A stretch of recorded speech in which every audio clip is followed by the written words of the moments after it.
YouTube is probably one of the most powerful platforms in the world, but behind most of the viral happy content, there lies a darker side of YouTube. Channels run by disturbed individuals, haunting last videos uploaded by people who have now departed this earth, and just all-round creepy content that has no explanation. In this video, we'll be taking a look at 5 extremely creepy YouTube videos that you won't find on the homepage. As always, hit those lights, sit back, and enjoy.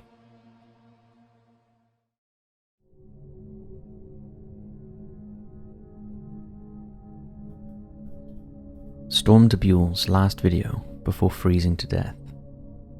Storm de Beul was an adventurous outdoor explorer who documented his solo journeys on his YouTube channel Storm. He travelled across northern Europe in his Peugeot 307 car, incorporating hiking, camping and packcrafting. His videos always showcase the serene wilderness needed to create ASMR camping trips, with the emphasis on nature and relaxation. This is one of his first videos where he is camping in Nevens, Norway.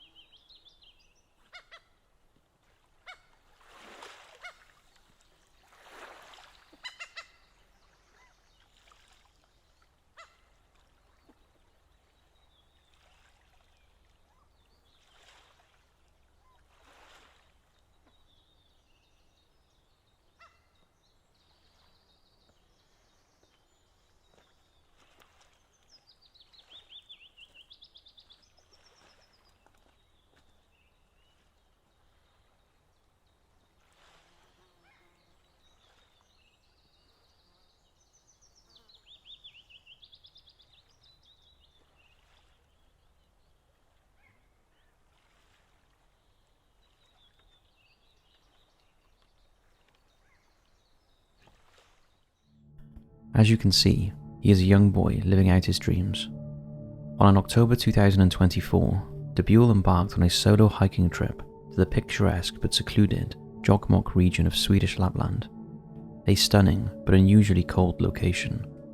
He set up camp and started to document his trip. This very video was posted on October 23rd, 2024, and all seems well. He had no idea that this would be his last ever YouTube video.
As night fell, on October 29th, an unexpected blizzard swept through the area, dramatically altering the expected weather conditions.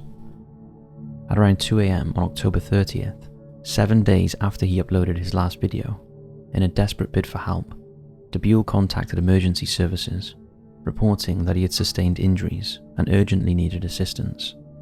Due to the severe conditions that included strong winds and heavy snowfall, rescuers were unable to immediately reach him. De Beul desperately struggled to stay warm, all by himself. He recorded several messages, including one to his friend and another to his grandmother, that have not been publicly released. Unfortunately, he did not survive the night. Just a few days after uploading his last YouTube video, Storm was discovered frozen to death He had moved away from his tent, possibly in a last attempt to reach his car that was parked 9 miles away, a journey he never would have made. It's theorized that he may have fallen as he had a broken nose, and with temperatures dropping as low as -6 degrees centigrade, he wouldn't have survived long. His feet and lower legs were completely frozen when he was discovered. Storm's tragic death underlines the challenges of solo trekking in such unforgiving and unpredictable environments. His YouTube channel is still live.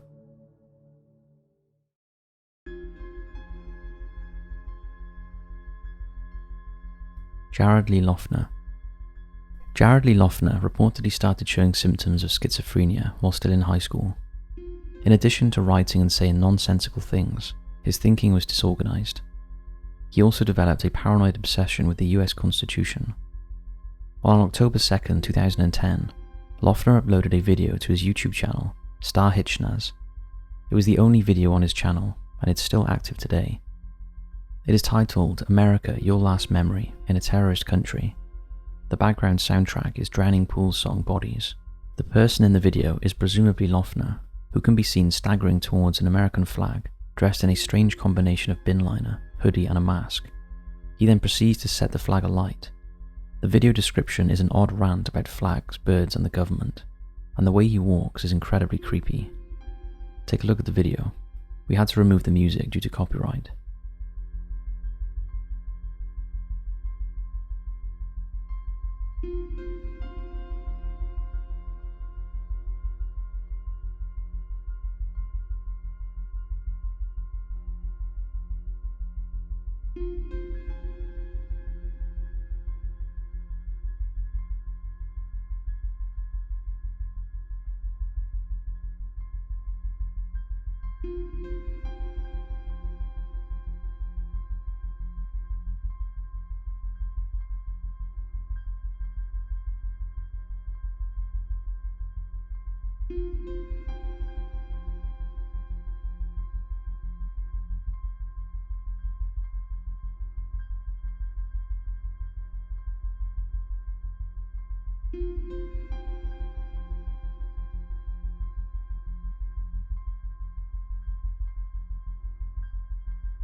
No further videos were uploaded to that channel, but Loughner created another channel called Class It Up 10, which is also still active.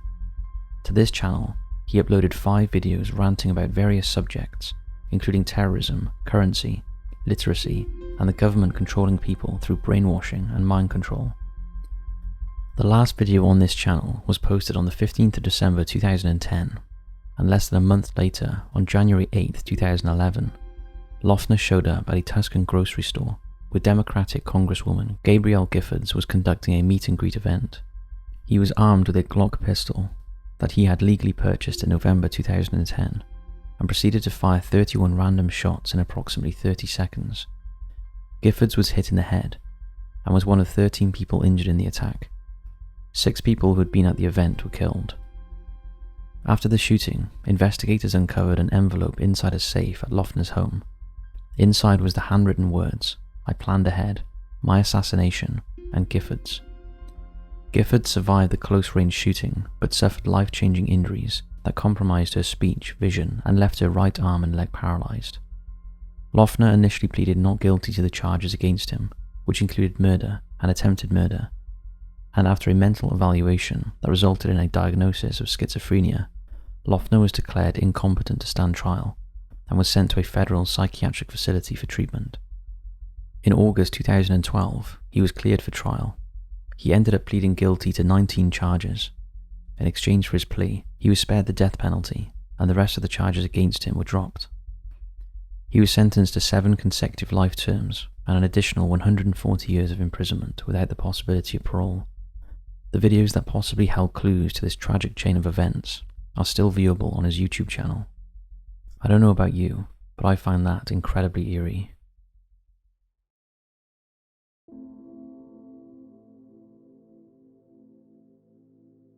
Elliot Eastman's last YouTube video, 2 days before he got kidnapped. Elliot Eastman was a US native who documented his life in the Philippines on his self-named YouTube channel. Originally from Hinsburg, Vermont, Elliot first traveled to the Philippines in 2023, where he married Karis Jala, a native of Sama Subuku, in July of that year. After returning briefly to the United States for work, Eastman settled in the municipality of Subuku, Zamboanga del Norte, in May 2024 to live with his wife. He posted a total of 577 videos on his channel, mostly shorts, where he was often shirtless. His presenting style was far from uplifting, and he often came across as quite down.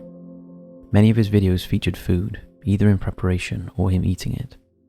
His bio ominously explained that he lived deep in the mountains, at the dangerous red zone, and added, "I will be showing you my day-to-day life as the first and only foreigner to have ever lived here in Subuku for a long period of time." But it seemed his life was far from idyllic, and in some of his videos his living conditions looked fairly primitive. On October 11th, 2024, Elliot posted a video after reaching 1,000 subscribers and explained his ambitions to reach his next goal. And now I'm at 1,000 subs. Next stop is going to be 10,000 subs. So, I'm not sure how I'm going to get there. Maybe I'm thinking about starting to do more like long-term videos. Little did he know that his subscriber count would rise, but for an entirely different reason. On October 15th, 2024, 26-year-old Elliot posted a live video of him eating noodles. Similar to his other videos, he does not look happy. He seems fed up, and the video seems fairly pointless and uninteresting. Take a look. More bites.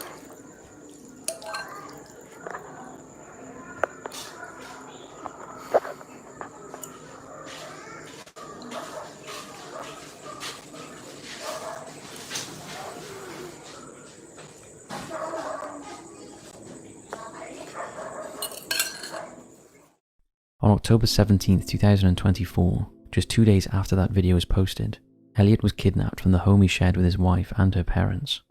He was shot in the leg and stomach to stop him escaping, and bundled into a motorized banca, a type of canoe, and headed towards the Sula Sea. A ransom demand was expected, but never came, and the kidnappers never gave an update on the fate of their abductee. He's never been seen since. The police later concluded that Elliot had likely died, possibly bleeding to death from his gunshot wounds, and the kidnappers panicked and threw his body into the sea. Those kidnappers have been identified as Masid Ahud, Abdul Sahibad, and Fahad Sahibad, who were part of a kidnapping gang operating in the area. All 3 men were killed during a police shootout. Other members of the gang are still at large. We are working on an in-depth documentary on the case of Elliot Eastman, as it goes far deeper than what we have just described.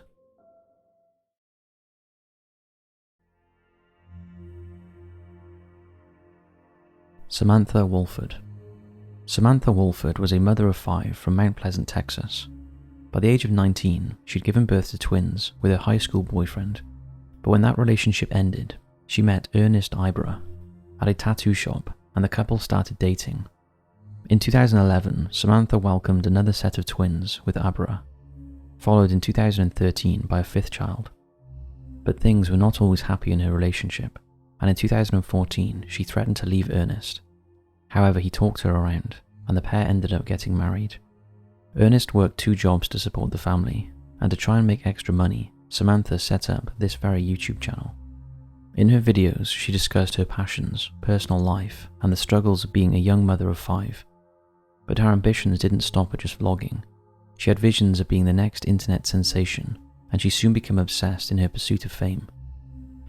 Ernest didn't support his wife's ambitions, and in turn she was getting more and more frustrated with his gambling habits, causing tension in the relationship.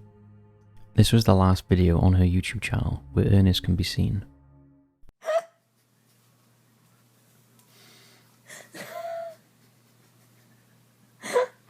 Wow. Not gonna light a cigarette? Oh yeah, I forgot about him. Because you got that f***ing iPad in your hands. Oh, where? At least you're paying attention. But only because it's this fucking hilarious ass episode.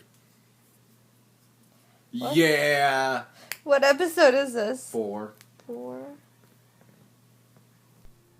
She hadn't uploaded on the channel for almost a year, and it's unknown if Ernest was stopping her from uploading. Then, on the 20th of February 2015, Samantha's mother, Rosie, received a hysterical phone call from her daughter.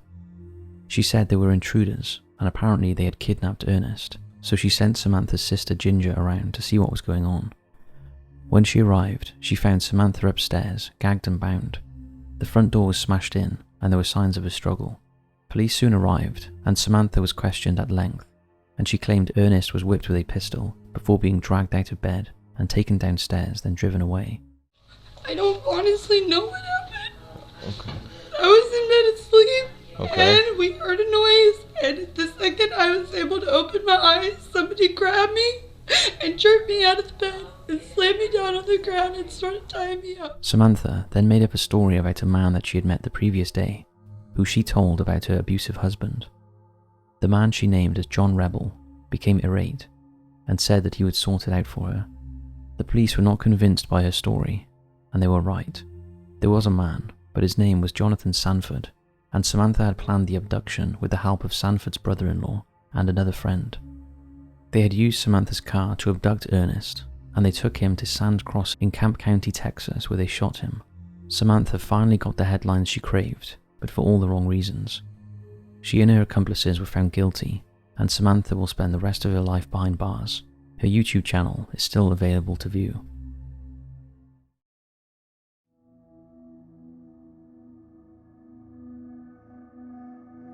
Harley Dilly's YouTube channel. On the morning of Friday, December 20th, 2019, 14-year-old Harley Dilly left his home in Port Clinton, Ohio, to go to school. It was the last day before the Christmas break, so Harley was likely excited to get through the day. However, he did not make it to school that day, and did not return home that evening. Surprisingly, his parents initially seemed unconcerned. Harley had run away from home before, and they believed that he was sulking because they refused to replace his broken phone. Typically, Harley, who struggled with ADHD and functional autism, would spend the night at a friend's house and return the next morning after he had calmed down. When he didn't come home the next morning, his parents began to worry. However, it wasn't until nearly midnight that day that they reported him missing. This unusual parental behavior immediately raised suspicions. Initially, the police treated Harley's disappearance as a runaway case and proceeded to interview neighbors and monitor CCTV. Several agencies were involved in the effort to track down Harley. All they had to go on was this grainy CCTV clip of Harley. He was a keen gamer and had a YouTube channel called Harley Dilly 2.0. This is the last video he posted, just 9 days before he disappeared. Jingle bell, jingle bell, jingle bell rock. Jingle bells swing and jingle bells ring. Snowing and blowing a bushel of fun. Now the jingle hop has begun. Giddy up. Yo, what is up? It is your boy, Harley Dilly, back at it like a crack addict. And today, we are back, and as you see, Team of the Week came out today, and we got this awesome Neckler. Now, he is my scheme. However, there are other videos of Dilly that show a more troubling side to his life. This one was posted to his old YouTube channel in October 2018. The channel has since been deleted, but this video still exists. It is Harley Dilly. Probably one of my worst days of my life. My mom wanted me to go with her to go get a friend, and I said I don't want to. I have work to do, so I want to go home and stay. So she said no. We argued for about a good 5 minutes. And then she snapped. So she lied to me to get me scared. And she locked me out of the house. So right now I'm outside. Yep, the house is locked. It is 3:30. I haven't ate anything, and I still haven't even got to get my work done. My mom's gone. She won't answer the phone. After Harley's disappearance, many in his community turned to his parents, accusing them of involvement in their son's vanishing. Internet sleuths also got on board with all sorts of conspiracy theories. Sadly, on Monday, January 13th, 2020, Harley Dilly's body was found in the chimney of a vacant house across the street, only a few hundred feet away from his home. Police had already searched outside of the house several times, but there was no sign of forced entry, and all the windows and doors were locked, and police dogs didn't find Harley's scent near the entrances, so they never entered the property. But after exhaustive searches produced no sign of Harley, they revisited the house and gained entry. Inside they found Harley's jacket and glasses next to a brick chimney, and it wasn't long before his body was discovered stuck in the chimney. The coat was hung on the door by a police officer. Police and the coroner determined that the death was an accident. Harley had been exploring the abandoned property and had decided to climb onto the roof, using an antenna tower next to the house as a ladder. Once at the top, he removed his glasses and jacket and threw them down the chimney. He then climbed down the chimney, either for adventure or mischief. He got stuck when the chimney narrowed to 9 by 13 inches and he suffocated to death. Police had to remove bricks to get to his body. His death was ruled as an accident. However, the official explanation has not stopped internet sleuths, who still do not believe Harley's death was an accident. It's worth pointing out that although Harley's parents waited a whole day before calling the police, it's believed that Harley died sometime on Friday, the same day he disappeared, and was probably dead even before anyone knew he was missing. What do you think happened here? So that's 5 creepy YouTube channels and videos. You can easily spend hours by clicking on each of these channels in the description below and watching their videos. I find it incredibly eerie. Thanks for watching, and as always, I'll see you next week.